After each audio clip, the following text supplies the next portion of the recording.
Hello everyone and welcome back to Bobbin's Minecraft Let's Play, this time featuring the FTB Infinity Evolve Skyblock mod pack. You're watching episode 18, and today I am on yet another new platform. I'm thinking this may be the last new platform for a while because I've sort of filled out everything that I need. But if you're familiar with Witchery, you will recognize that that's probably what this platform is for, and you would be correct.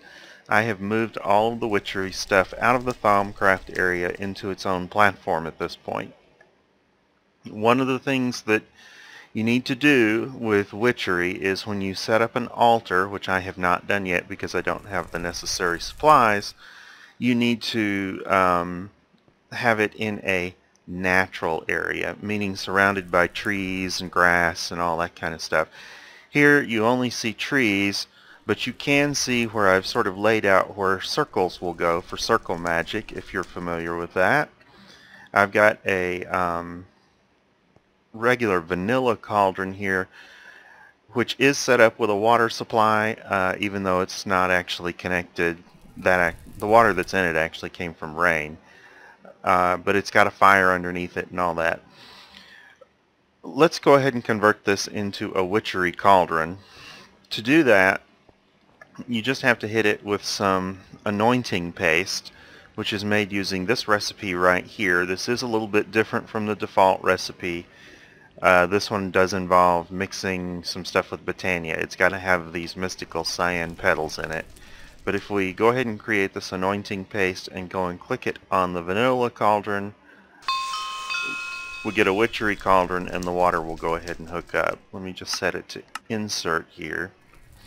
Underneath the platform where you can't see it, there is an Industrial reservoir that's generating the water. The reservoirs, like I think I mentioned when I set up a similar arrangement on the Thaumcraft side, don't generate a lot of water compared to some of the other things that are available, but it is adequate for something like this cauldron, which doesn't get used just a whole lot. Now, as for having a natural setting here, once I do put the altar in place here, and it will go right here, I think.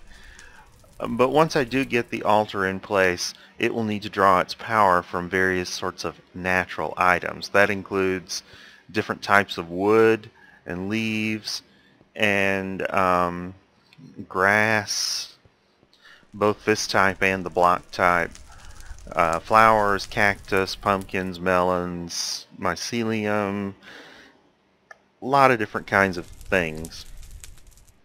And what I like to do on Witchery, and the reason it's got its own platform that's up high, you can see where we are relative to the farm that I built before, and over there's the mob stuff, is so that I can have a basement. Because I like to put a lot of that clutter in a basement. And the reason that I like to do that is not only just to eliminate clutter, but also to reduce the fire risk. Unfortunately, you have to go, and there are a couple of different machines that are going to require that they have a fire underneath them. This cauldron is one of them.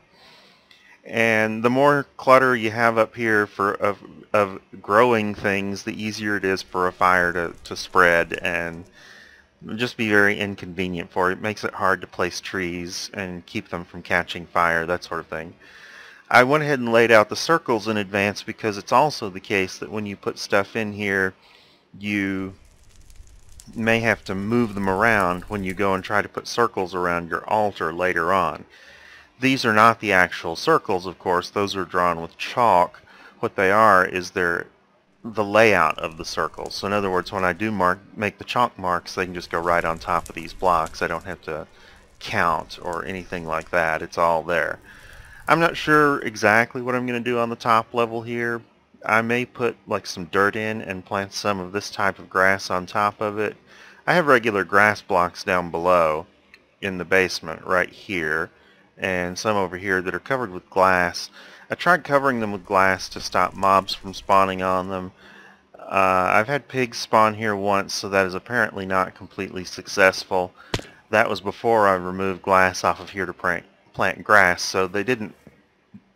I know these can spawn mobs now, but originally it was set up the same as this other, so I wouldn't have expected it then. If it spawns mobs, I'll just deal with it. They're not, at least they're not up here up top. I want to avoid having them up top. Alright, the other thing in this episode, let's just do one more thing with witchery before I get too far. I'm going to have to get some additional trees that are specific to the witchery mod, and to get that I'm going to have Mutandis, which is this right here, and it's made in the cauldron, so that's the reason why I created the cauldron. I'm going to need Mandrake Roots, an exhale of the horned one, and eggs. Now, even though I don't actually have any animals right now, I had some before, and I did collect some eggs from chickens, so I do have some eggs over here. Let's get a few of them. 6 is a good enough few. Now I'm going to need some Mandrake Roots. And what was the other item here? Exhale of the horned one, which I do have. That comes from smelting oak saplings and collecting the fumes in the witch's oven. So let's just pop these down in here and see what we get. So it's going to swirl around. Usually this gives a detrimental effect temporarily too. Let's just see what it does. Didn't get one that time.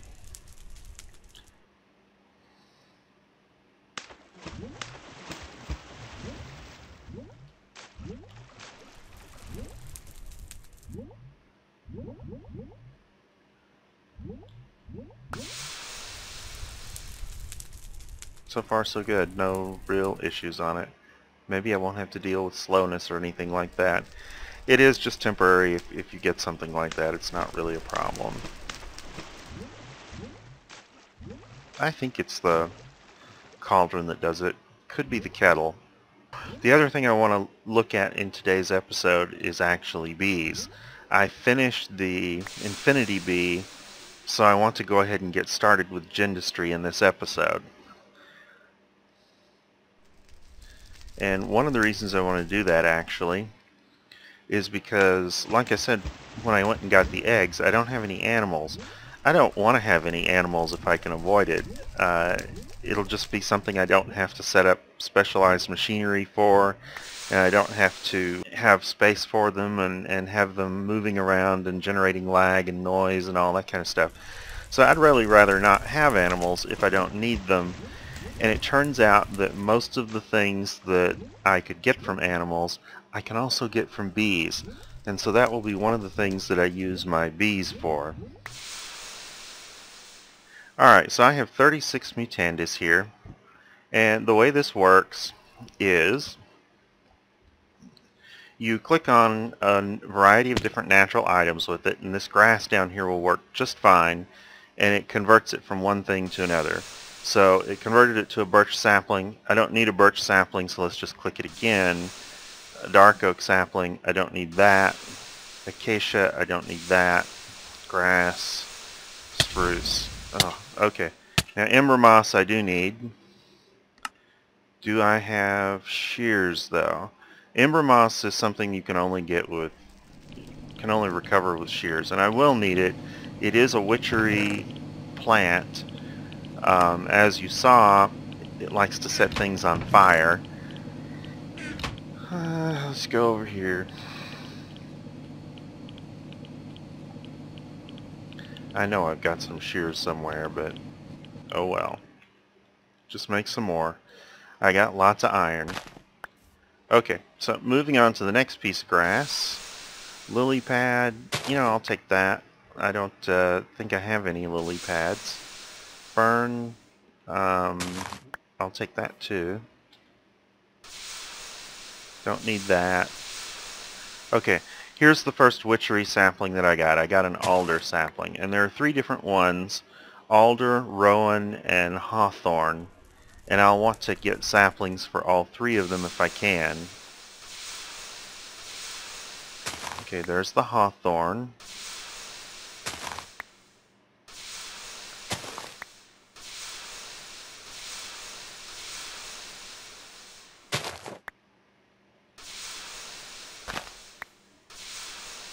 And there's the Rowan. And I'm just going to go ahead and use up my Mutandis getting other stuff for now. I can always make more if I need it. It might be helpful to have some spare saplings. The glintweed is another drop I need. I also need Spanish moss, I think. Haven't seen that yet. There we go, right there.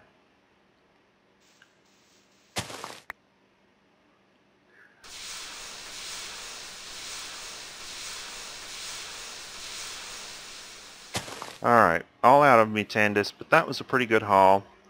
I will come over here and plant some trees.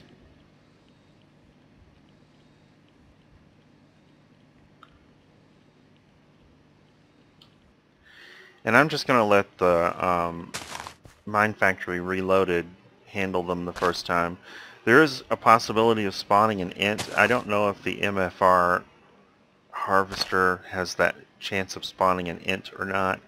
If it does, it'll just be a mob I have to come over here and kill. I do have armor that will protect me reasonably at this point.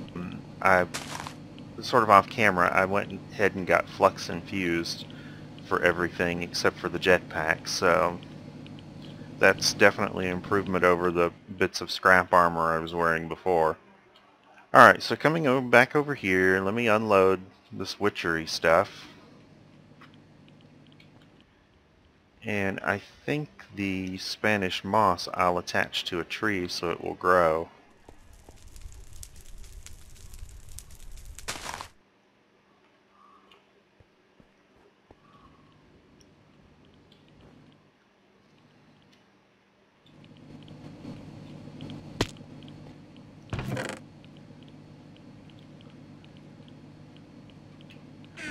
Alright, now what happened over here on the bees is that I did get the infinity bee completed.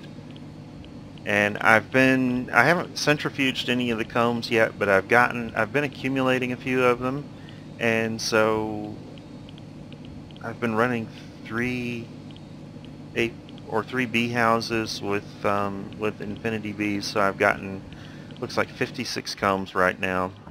Let's see what we get here. If I come over here and just remove this extractor for a minute and toss that in there and manually centrifuge it, what we're looking for is these power modules, and we need several of them. And there's about a 50% chance of getting them, so really I should get plenty.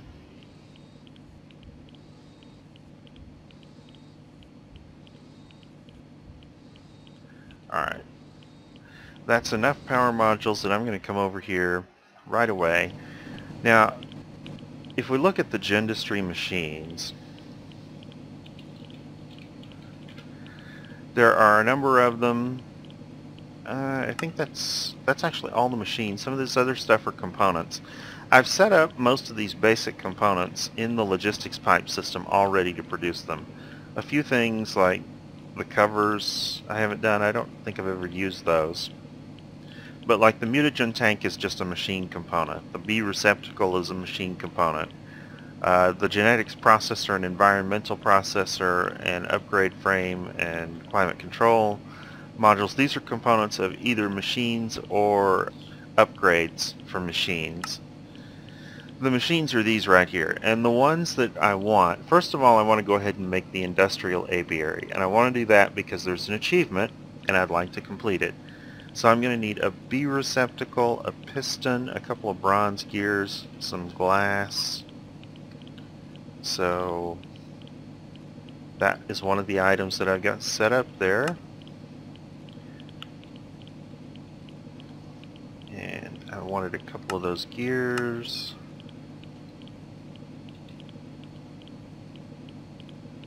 I don't remember how much glass I needed. Okay. A sturdy casing and a piston. Now the sturdy casing was already set up because it's just a forestry item. It's used for the forestry machine, so that was somewhat convenient. And of course pistons are used for all sorts of things, so that's been set up forever.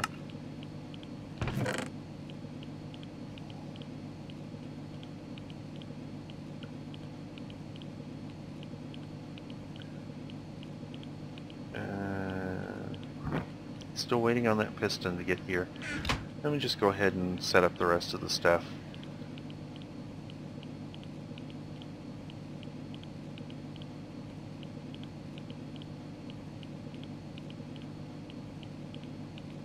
Was that the right pattern? Looks like it. Piston, there we go.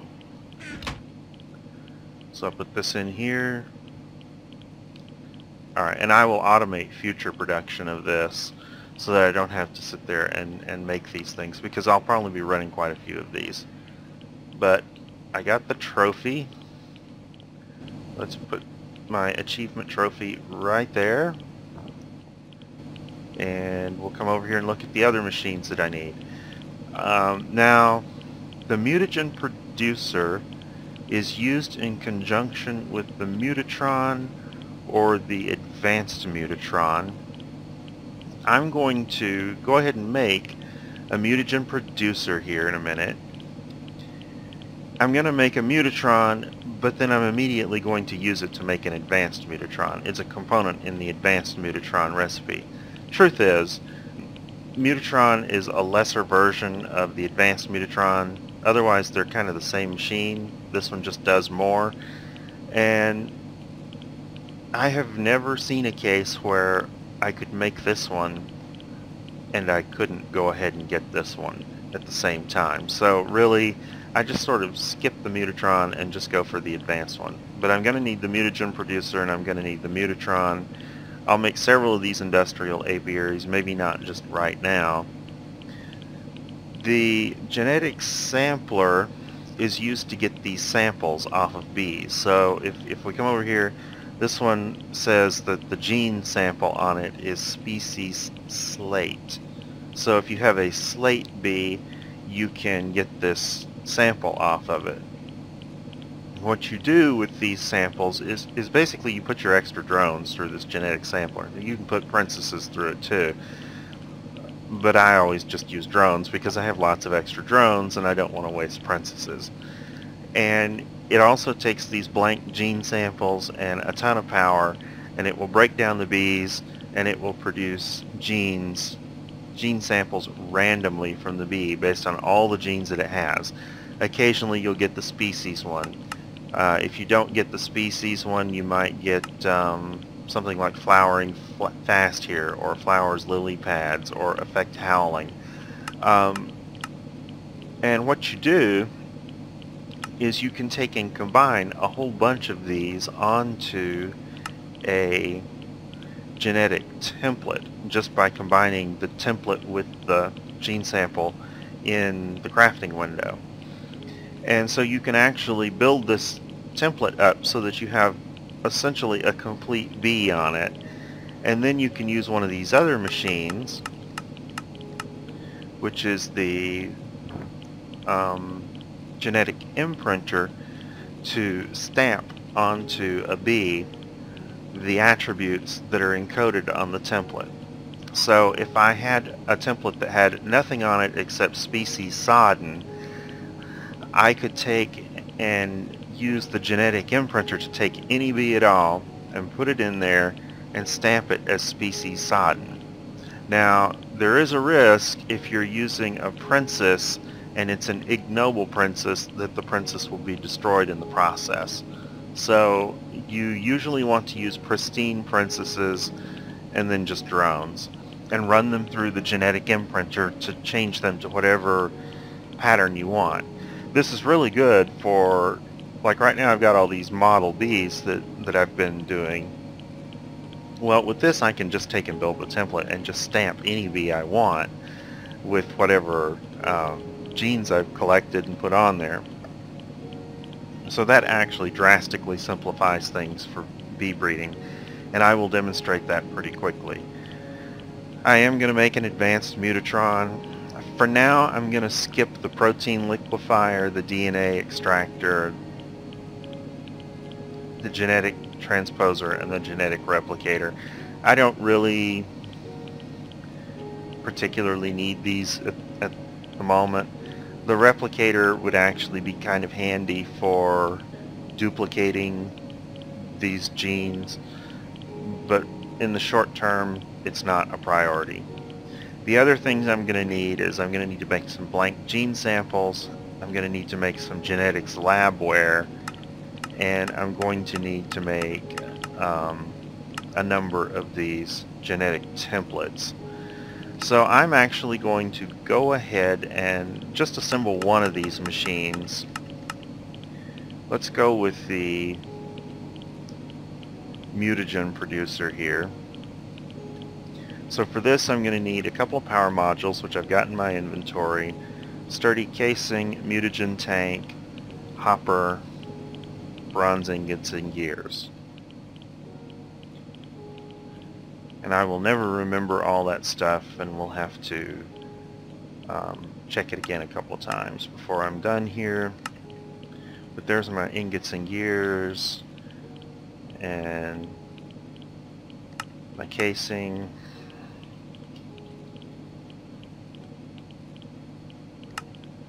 and a hopper, and a mutagen tank, which is one of the components that I already set up.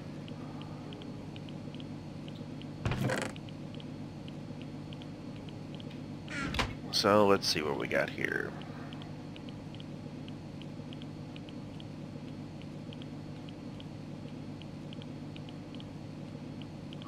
Looks like I may have remembered all the components.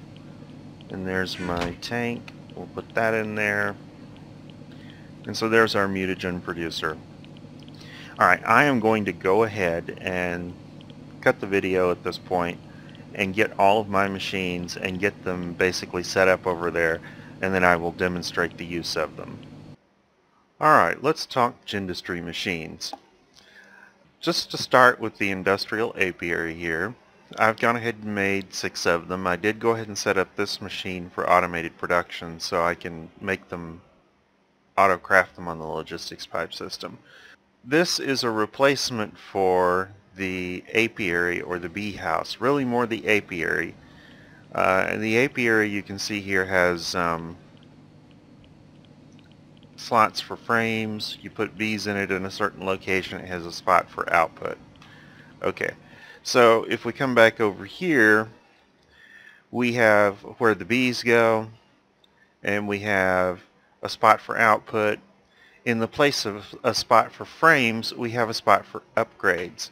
And these upgrades are stackable. They do various things. There are a whole bunch of them over here. You can see them in NEI.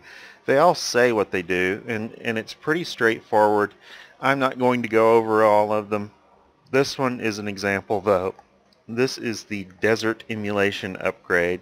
Its function is to override the biome to make it like a desert, which means that the climate will be hotter and drier, which is useful. In this case it was useful because this was a Skystone princess without the necessary attributes to adapt to this climate.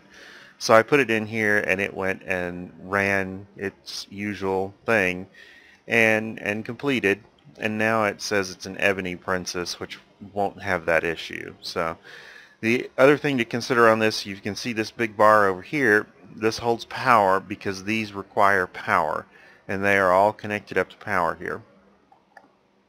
The apiaries themselves by default don't really use just a ton of power. It does say 24 RF per tick for this one, but it's got that desert upgrade in it. The normal is 20 RF per tick. That's not just terrible. I don't expect to have a huge amount of power problems with these machines. I may have to put some more reactors over here to run a few more of them. But let's look at a different upgrade. This one has my Infinity Queen and Drone in it, and it has the automation upgrade, and that says it provides automation. And what automation is probably not as clear as what a desert biome is. What this does is it recycles the princess and the drones from the output back into the input as long as it can, so that this thing will just sit there and keep running indefinitely as long as it's got power. You don't run out of, you don't have to come in and supervise it as much, and so that's pretty convenient. I used the same upgrade on this one, which is doing pretty much the same thing. Alright, so that's the basic hives that you use that require power. They have a lot of different upgrades that do different things, like resistance to rain. This one will let you run ignoble princesses with none of the risks associated with them. Genetic decay minus 100%, so they don't, your bees won't run the risk of having your princess disappear. Do note though that it says energy consumption plus 100%, so it's fairly expensive to use that upgrade. And you can just go through all the upgrades yourself and see what they do. They're reasonably straightforward. So the next couple of machines I want to look at require a bit more power than these, but they don't get used nearly as often. That's the genetic sampler and the genetic imprinter. Now the sampler is what gets your gene samples. This is a blank gene sample that I've loaded in here. These are made from tin and redstone, I think, or maybe tin and glass, something like that. The genetics labware is made from glass and diamonds. Each diamond makes 16 of them, so while you will use quite a few diamonds going through Gendustry, it's not as bad as it might seem. The materials that you tend to use a lot of when you're working with Gendustry, by the way, are bronze, tin, and diamonds. The machines use a ton of bronze to create them, and then this labware uses diamonds, and the blank gene samples and the templates themselves use tin. So those are materials that you use a great deal of. What the genetic sampler does is, if I come over here and get some drones out of this waste drones box, and I can just get a bunch of them.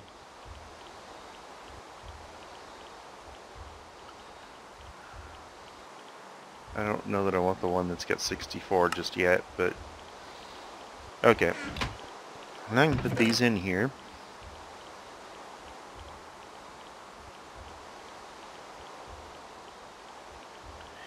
And they'll go in the hopper and then be fed in the machine. And this is grinding up these drones. And so it got a gene sample. This one is tolerant flyer true. That means that a bee with this gene will work in the rain.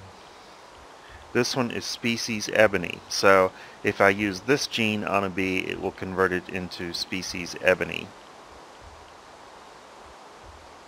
And now we have flowering faster. And so we can get a whole bunch of these different genes, and it's just a random sample of whatever is on the drone.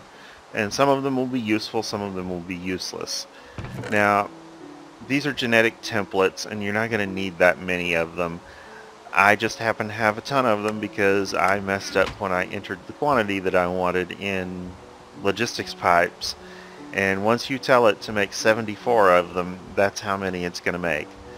Alright, so a couple of things we can do with here. First of all, species Ebony, let's just make one template, and you notice it says 1 of 13 chromosomes, species Ebony, and if we hold down the shift key, it'll show what genes we've provided and what genes we haven't provided. You don't have to provide them all. Let's pick another one of these, and we did get our blank gene sample back, which is convenient. Okay, so this is a blank one. Let's go ahead and put tolerant flyer on this one, and then let's also go ahead and put flowering faster on this one. So now I have these two genes on here, flowering faster and tolerant flyer. Let's see what else we get here. Species Ebony, I don't need that one, so I can just clear the gene off of it. Actually, you don't do it that way. You have to run it through a furnace, but you can smelt this and it will give you one of these blank gene samples back, and that's been cleared. So it doesn't destroy it, it will just clear it for you. Lifespan shortest, fertility 4, so let's go ahead and put those on this one too.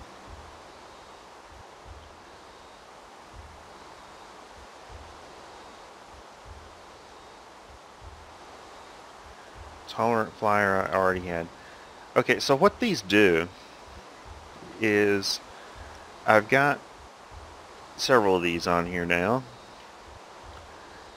If I had some bee, and unfortunately at the moment I don't think I have one because I think all of these are ignoble. Yeah, that's going to be a little bit of a problem, I think, because they're all ignoble or already heavily upgraded.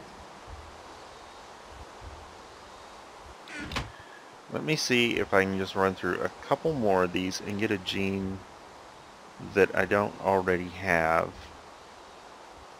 Unfortunately, these don't stack, so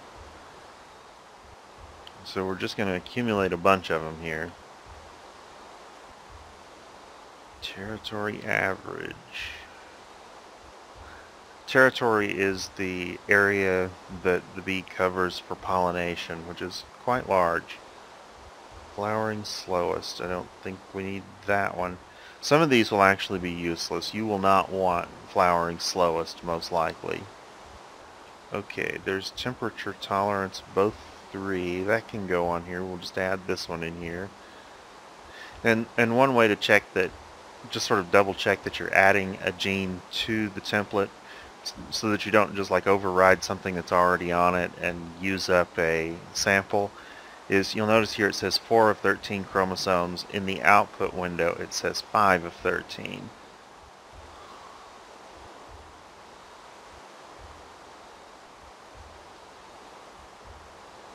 Ignores day-night.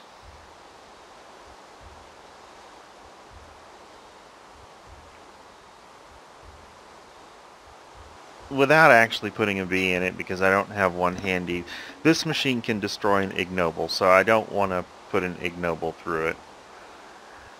But what this does is if we put the template in there, we've now loaded it up here, and we have to have genetics labware, that's the consumable. You can put a bee in here, or you can put a tree or a butterfly. I think it also does botany flowers.